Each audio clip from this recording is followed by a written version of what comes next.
Hey, thanks for joining me. I'm gonna upload another video today. It's gonna be about um, something I watched today, or listened to mostly. It was about Francis Ngannou. So I watched him on the Joe Rogan Experience. Really awesome podcast. Uh, the story of Francis Ngannou and how he left his home country, came to Europe, and is now one of the top heavyweights in the mixed martial arts sport. It's really an inspiring and amazing story. The amount of hardship and challenges he went through to get where he is. It's really something else. Now, I've been a fan of Francis Ngannou for a long time. If you're listening to this podcast often, you probably heard me say that a few times. And yeah, I can't recommend enough this podcast. It's not the first time I heard about Francis Ngannou's life. I listened to podcasts that he was in. It was the podcast of Mike Tyson, hot boxing, and it wasn't as in depth and long.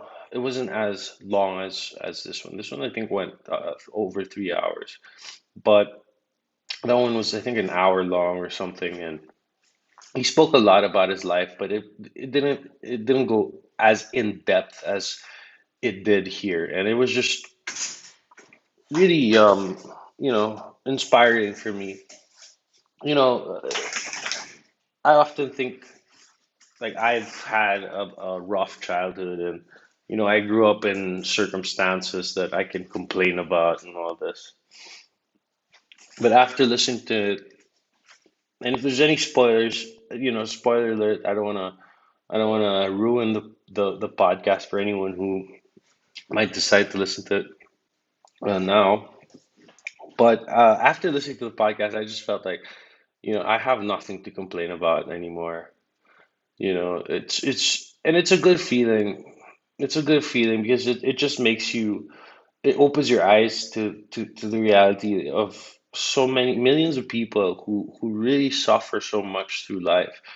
And it kind of makes you look at the blessings you've had, even in the past and growing up, and think it makes me at least feel like, blessed that I have certain, things that are thanks to the people who raised me, and a lot of people, most people, I think, have a lot less, if you really think about it. And Francis Ngannou is one of those guys who really, you know, clawed his way through.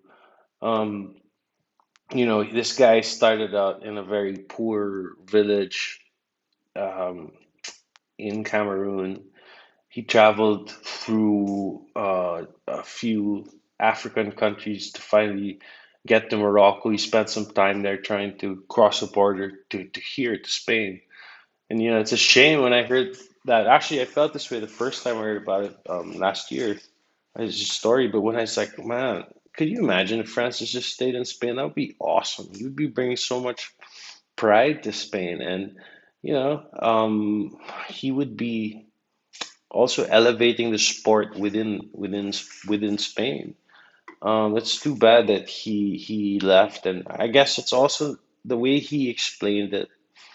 It was a bit embarrassing as a Spaniard, like to hear how they're treated and how there's just no like programs happen like the implemented for these um refugees to integrate into society. It's like why are we even doing this then? Why are we even gonna house them, feed them if we're not gonna, it's like you're not only throwing these, like you're not doing anything for these people. You're also just wasting the money of that I'm paying, for example, for taxes. It's like you might as well, if you're gonna spend money, you might as well do it right, integrate them, they let them get jobs, let them pay their own taxes, let them, become productive members of society. And it's not as simple as just giving them a, subhumane, living space. Um, and that's it, and some bullshit lawyer. Anyway, it was embarrassing to hear that, and so he eventually moved to France, and that's where he discovered MMA. But really, the story, I'm obviously not giving it justice with the way I'm summarizing it, but it's really the things in between, and the hardships that he went through, and even him explaining it. English is obviously not his first language, but he explains it in a way that you see past that. You just kind of imagine. I was imagining myself in that position and thinking like, could I have survived that sort of ordeal, and could I have gone through that if I was put in that same position? And thankfully, I've never been. I've never been. I never had to go through that. Thankfully.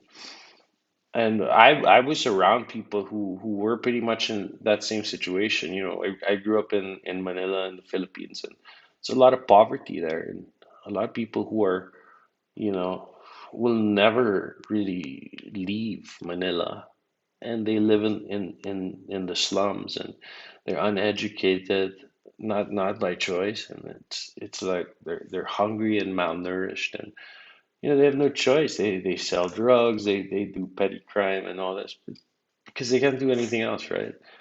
Um, but I've seen people like at that level, and I don't know, now that I'm this old and I've gone through life, uh, the years that I've gone through, and the challenges I've gone through, which isn't really much, in comparison, but kind of makes me.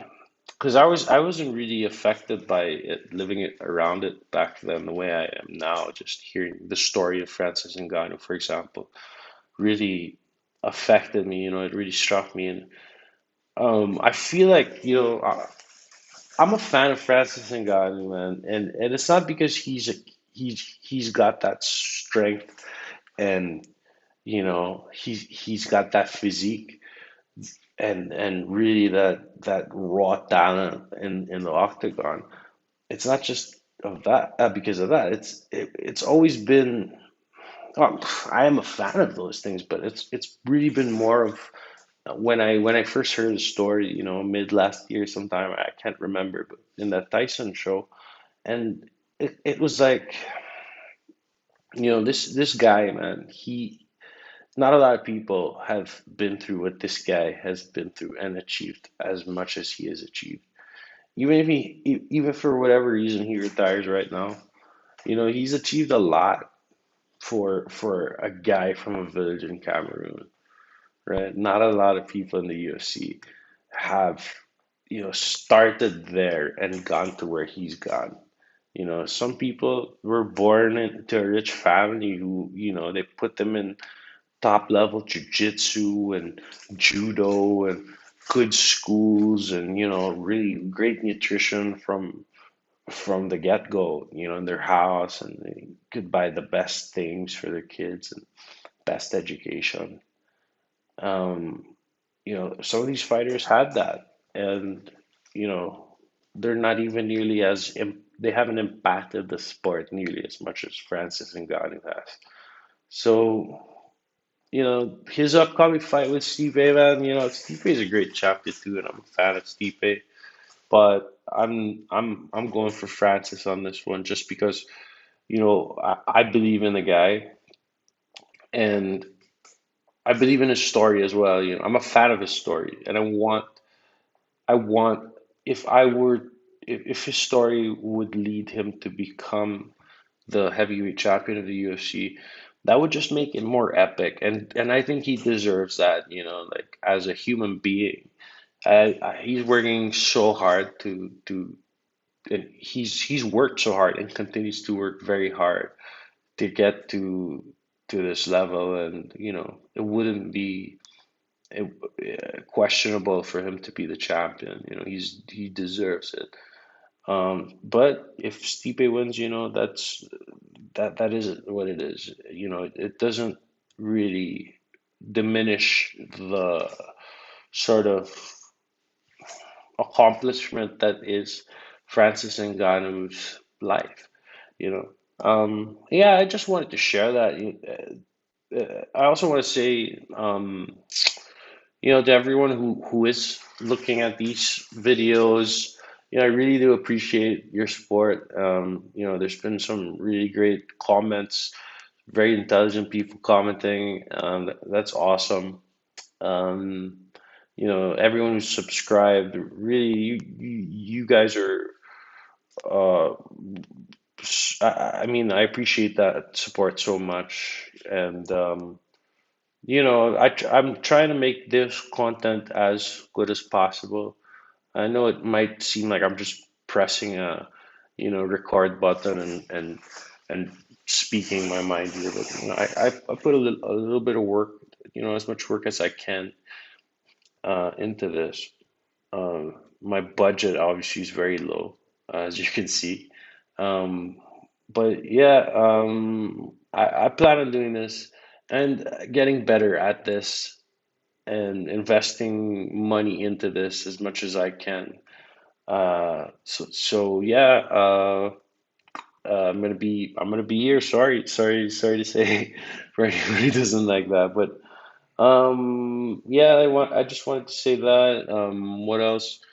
Uh, oh, these glasses, yeah. Um, I obviously don't wear glasses normally. I've just been, usually towards the afternoon, like, my eyes kind of get tired. These are actually there's no sort of grade to these lenses. They're blue light lenses. So essentially, like, they're supposed to help with screens. Like, screens sort of, they tire your eyes with the light, and the blue light kind of lessens that. So, or the lenses with the blue for the blue light supposed to lessen that, and it actually works. Like, sometimes I wear them and I feel less fatigue. Like, sometimes my eyes do hurt after I work a while. I put them on and they hurt less. Now, I even remember once I was playing with Luna and she scratched my eye, right? So the next day it was still kind of sore. And so whenever I'd look at the screen after like a few minutes, it would start hurting. So then I put these on, and it was fine. They would not hurt after staring at the screen. So I guess they do work. They're not some bullshit like scam. I bought them off Amazon for like 15 euros. Yeah, it's a good investment, man. Like, this sitting down and calling people all day is already very bad for your health. Sitting down 8 hours a day and using screens. I don't want to go blind, so I'm gonna do whatever I can. I'm trying to dig up. I did have my wife did have a standing desk here, and she's not living here now, but I was looking for that earlier where it was because I want to kind of use that as well, and just minimize the damage that this job's doing to my body.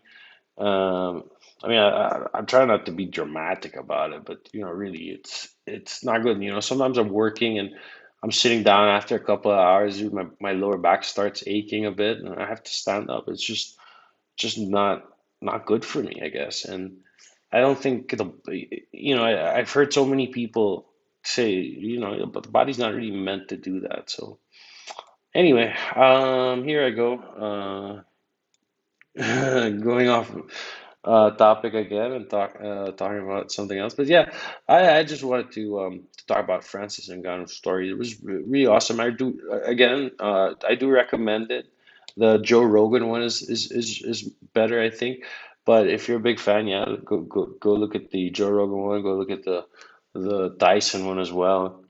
Obviously, he has this fight coming up March. That's going to be something I'll be talking about in the future. It's a bit too soon for that, but yeah, thanks guys for for joining me. I'll see if I'll upload another one tonight. I'm not sure if I'm gonna do that, but if I do, that'd be awesome. But I do have a few other things to do. But yeah, I hope you're having a good night wherever you are.